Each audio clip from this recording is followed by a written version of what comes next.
One family controls over $500 billion in luxury goods. They decide what's expensive. They decide what's exclusive, and most people have never even heard their name.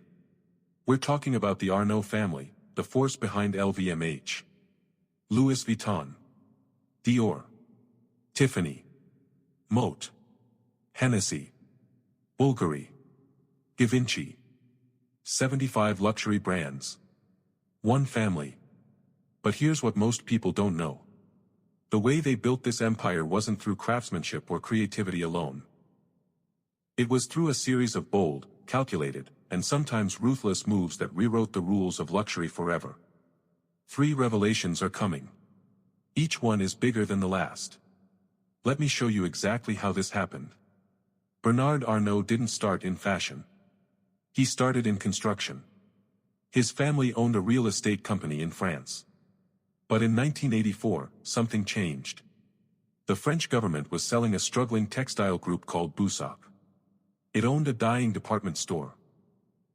And buried inside, almost forgotten, was a small fashion house called Christian Dior. Arnault saw what nobody else did. He convinced investors to back him. He took control of the whole group. Then he sold off everything, except Dior. Everyone thought he was crazy. But wait. Within just a few years, Dior was profitable again. Arnault had turned a forgotten brand into a cash machine. And he wasn't done. He didn't just want one brand. He wanted all of them. This wasn't fashion. This was chess. And the luxury world didn't see the next move coming. Now here's where things get really interesting. In 1988, Arnault made his first aggressive strike. He quietly bought shares in LVMH, a newly merged group that combined Louis Vuitton with Moët Hennessy. The founders thought they were safe. They had merged to protect themselves from hostile takeovers. They were wrong. Arnault played both sides that he won the trust of one faction. He aligned with another. And before anyone knew what happened, he had majority control. He was 40 years old. He had just taken over the most powerful luxury group in the world, from the inside. Here's the number that makes this hit hard. LVMH today is worth over $400 billion. At the time Arnault entered, it was a fraction of that. Think about that. One calculated bet. 40 years of compounding dominance. But it wasn't luck. Arnault had a strategy. Buy iconic brands. Keep their history. Upgrade their image. Raise their prices. Control the story. Luxury isn't about the product. It's about the feeling of exclusivity.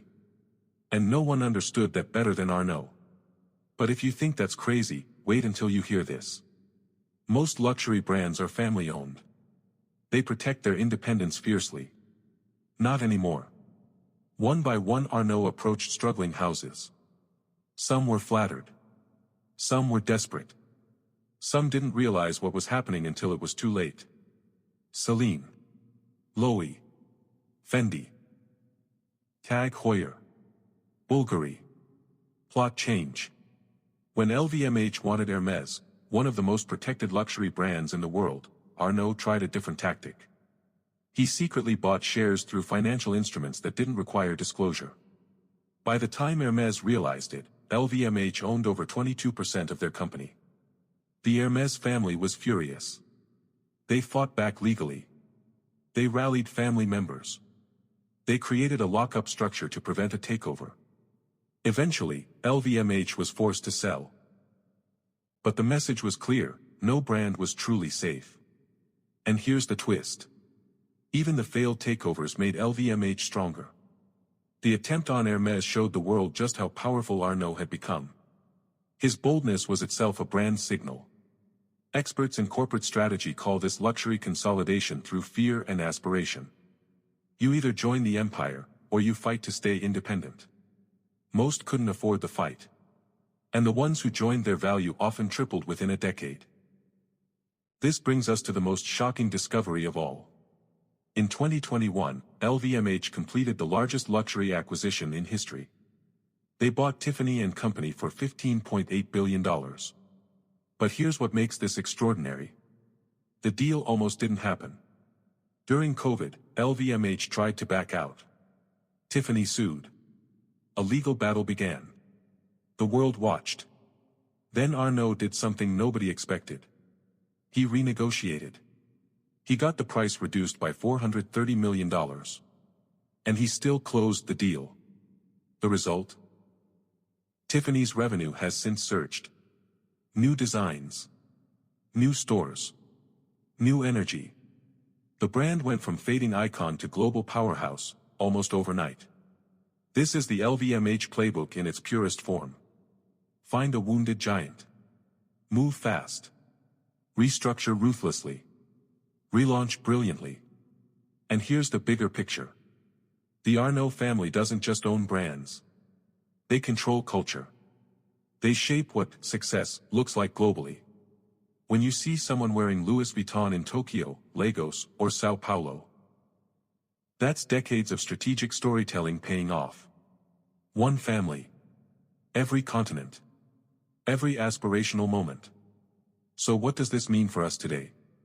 This story isn't just about one rich family.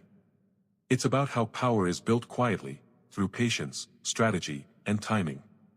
Arnault didn't shout. He moved. While others talked about luxury, he was buying it. And this model is spreading. Other investors are now copying the LVMH approach in sectors like wellness, hospitality, and streetwear. The era of standalone iconic brands is shrinking. Consolidation is the new power move. For everyday people, this matters too. The brands you trust, the logos you respect, the prices you pay, they're shaped by decisions made in boardrooms you'll never enter. Understanding this gives you a sharper view of the world. Luxury isn't magic. It's manufactured.